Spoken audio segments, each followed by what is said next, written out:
Okay, we are on, what is it, Memches Amud Aleph, 48a, by the Gemara. So yesterday we gave this kind of introduction to this idea of music. The Mishnah said that when the Sanhedrin ended, which is the end of the Second Temple period, music was removed from the drinking houses. And it was explained yesterday, as we're going to learn more in detail today in the Gemara. The point is the music directionless and just have a good time? Or is the music directional with a purpose and that can be harnessed for a healthy relationship with Hashem? Or is it just forget all boundaries, break all rules, I'm free in my music? So when the Sanhedrin was there, we had that guidance, we had that revelation from Hashem in the temple. So then all of the Jews' experience, including his music, and including the song that he would have at drink, was all within the guise of his relationship with Hashem. But once the Sanhedrin is gone, now one has to be much more careful and see, well, what kind of music is this? It's the kind of music that breaks down all the norms, and thus leads to frivolity and promiscuity, or is it the kind of music and power that I can harness in my service of Hashem? And that is going to be further crystallized as we learn the Gemara. So, first statement, the Gemara says, Mimai, from where does the Mishnah know that music ended Misha Batla Sanhedrin? How do we know that the music ended when the Sanhedrin ended? Ksiv, and that's what the verse meant, right? The Gemara cited to, the Mishnah, cited to a verse. The Mishnah said, there's a verse which reads, Bishir la yishtu yayin. Isaiah says that you'll come to a time that when your music, you won't drink wine. Meaning you won't be allowed to drink wine with your music. Now, Yeshaya, when he said that, doesn't specify at which point it's going to happen. The Gemara said, the Mishnah said that Isaiah meant when the Sanhedrin ends. To which the Gemara asks, from where do you know that this verse, Yeshaya saying that one day you're going to lose music to wine, you're no longer going to have the privilege of singing music with your wine drinking? How do we know that that's associated with the end of the Sanhedrin? So Amar Rav Yehuda, the Reid Rav Yeshua, Rav Huna, the son of Rav Yeshua said, the Amar Kra, because the verse says elsewhere, and this gives us an insight into the idea of the Sanhedrin being necessary here. The verse reads, Zakanim, let me see how to pronounce it on the side there. Zakanim Mishar Shavasu, elders from the gate rested, or they ceased, and Bechurim Miniginasam, the young ones from their song. So the pasuk here is associating the elders sitting at the gate, stopping to do their duties, with the young ones stopping to have music. This is the pasuk. So let's dig a little deeper here. There's famous teaching from Chassidus on the opening words, on the opening words of the pasuk Shoftim, Parsha Shoftim. Pasuk says, Shoftim v'shoitim titim b'sharecha. Judges and guards you shall put at the gates. Right? It's the mitzvah, the commandment to set up a system of courts and policemen and so on.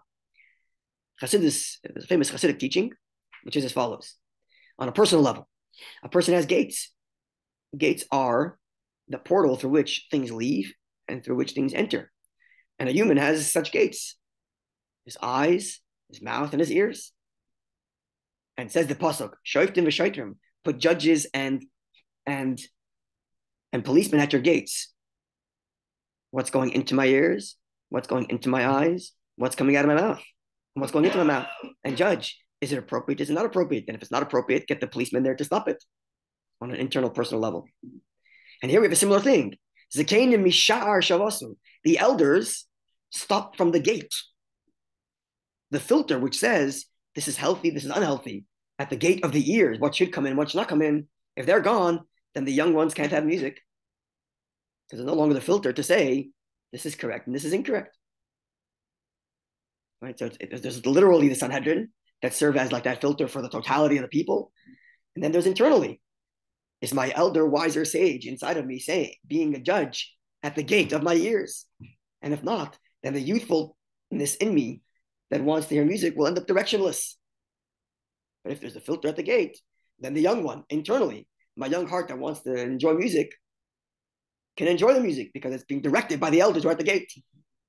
And the gate is both at the mouth, the kind of music I produce, as well as at the ears, the kind of music I intake.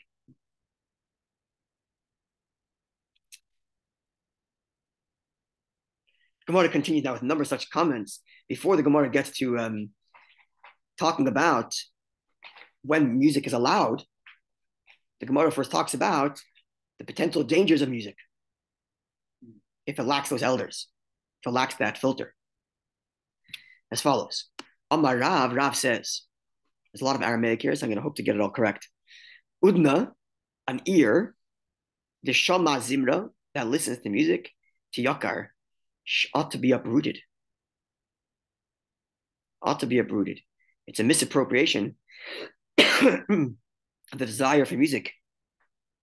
Then it ought to be uprooted. It's pretty harsh. Likewise, Amar Rava said, Zimra bebeisa, if there's music in the home, churva beseifa, there will be destruction at the doorstep. So again, this is a similar kind of model, the doorstep being the filter of what comes in and out of your house. So if the filter is no longer, and anything can come in and come out, eventually that filter is good. That entranceway will destroy and eat up the whole house. Remember, as the verse reads, "Kol yeshoder b'chaloim," voices of music, right? Koil sound, yeshoder to sing, b'chaloim at the window. Charav b'saf brings a sword to the doorstep. Ki arza ara, because it exposes its cedar. That's the pasuk. So presumably, the simple level, this verse is being quoted for the first half of the verse, which is when there's music at the window, then the doorstep is destroyed and the house comes down with it because of the frivolity and the lack of direction and the lack of boundaries. But the pasuk describes it here. It concludes ki arza ara, because its cedar was exposed. Ara coming from the word like naked. Yes. What does that mean? So the Gemara asks, "My ki arza ara." What does that mean? The cedar is exposed. Rabbi says, "Bayis hamasubuch barazim," a house that is surrounded by cedar, iru, is a city, not a house. Houses don't have cedar and that kind of protection. It's a city. So what does this mean? Therefore, explains Rabbi Yitzchak, Ella rather, afilu bayis hamasubuch barazim, even a house that had cedar for whatever reason surrounding it, misray would get shaken. The word ara, which we translated before as exposed or naked, can also be translated as shaky. Raya. So therefore, he says, don't translate it as the cedar is exposed. That sounds like a city. Rather, if the house happens to have cedar around it, the cedar will become shaky. Okay, so this is a kind of like a cryptic statement. You just finished saying that if it has cedars around it, it's like a city. But now you're saying it's going to be exposed. What's going on here? Cedar as in like the trees? Yeah, it's cedar. The cedar tree is like the symbol of strength, right? Alzeh halavana, we describe the cedars of Lebanon as like the unwavering strength. Very strong tree. Yeah, and that's perhaps the metaphor here.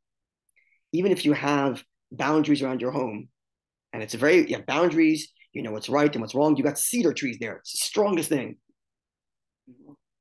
Music has the power to shake them. My boundaries shake. If the music that I bring into my home through the window, it comes in through, and all of a sudden my doorstep starts to get destroyed. My filter of what's correct and what's incorrect starts to get destroyed. And the boundaries are set up around my home. These strong cedar that say this is appropriate behavior and this is inappropriate behavior, now they start to get shaky. Right. That's perhaps the metaphor here. In a literal sense, the trees around a home is sort of a protection from correct. Wind. That's right. Which is why it would be like a city. Which means even if you're fortified your home like a city. So a person says, my home is healthy. We have boundaries in my home. We know what's correct, what's not correct. We only keep kosher food. We only do the Shabbos and respectful talk and this and that. But then you creep in a little bit of frivolity of music, and all of a sudden, it's an exaggeration. Right? Even if you have exaggerated trees around a home, correct. You don't fortify it that much. But even if you did, correct, fortify it like a city. That's right. Because usually music is that strong. Because usually, let's say, you'd be fortified with the city. Meaning your community has a certain standard, and that's part of your fortification for your home, that your community maintains a certain standard. Well. But even if you on a personal level have a standard that's even higher than the rest of the community, around your home you have cedars. That's how powerful music is. All talking about music that the Sanhedrin did not approve of? That's right. It doesn't say what kind of music. It just says music associated with drinking. Non-directional. Which is, as we learned yesterday, non-directional, just frivolity. It doesn't have, we're going to see soon, what the Gemara says, that if the music is directional and used for a healthy purpose, then it's okay. But if it's just a drink to self-expression, break down the rules, then it's gonna then even your cedar trees that you built around your home are gonna start becoming shaky. This all goes back again to like the judge and the smile. And that's correct. How it all just starts from your little. That's right. If the judges, that's right. House. If the judges are no longer at the gates to filter what comes in, what comes out, then it falls apart. So losing the Sanhedrin, obviously from losing the temple, flowing down to losing the Sanhedrin, created a massive destruction of protection. Yeah, so that's right. So getting back to Purim, right, where the idea of Purim was, as the Gemara says it, that they finally accepted upon themselves to observe Torah properly. Why specifically at Purim? So Chassidus explains, because at Purim, they were outside of Israel, they were in exile, right, they're in Persia. And even as they succeed and survive, they remain in Persia. They don't triumphantly walk back to Israel, it only happens later. And even when they go back to Israel the second time, they're more limping than they are marching. Ezra has to deal with all kinds of intermarriage, and he has one attempt, and then that fails, and he has a second attempt. And many Jews stay behind in Persia because they're wealthier there, right? It wasn't so simple, right? So really, the beginning of our exile starts at Persia, after the first temple. And so Chassidus explains, specifically when they're in exile, when they no longer have the spiritual and societal structure of a temple, of a Sanhedrin, to keep them in check, and yet they choose to observe Torah mitzvahs, now they really accepted it. Out of love. And now they're doing it on their own. And that's what's happening here. The Sanhedrin came down. Before then, the city was fortified by cedars. You were in the context of the Sanhedrin. You're in the context of the Eretz Yisrael. You're in the context of the temple. Okay, so you yourself are not so on top of your game. You're swept up in the whole community. Everything's fine. When the temple comes down and the Sanhedrin comes down, you got to put your own cedars around your own home. You got to make your own rules and boundaries, and make sure you don't let it crumble because of a silly desire for some frivolous music, for some frivolous self-expression. Because it's on you now. It's not on the city. It's not on the Sanhedrin. Now it's on you. And therefore your relationship with Hashem is truer and deeper because it's not relying on the Sanhedrin's imposing Judaism on the community. You got to do it on your own. It's on us, which makes it more difficult, but also makes it deeper. As the Purim story, they're in exile, but it's deeper because they chose to play Tasha. As opposed to till then, they're kind of in the context of we all serve God because we're all Jewish, we're all living in the temple. Right?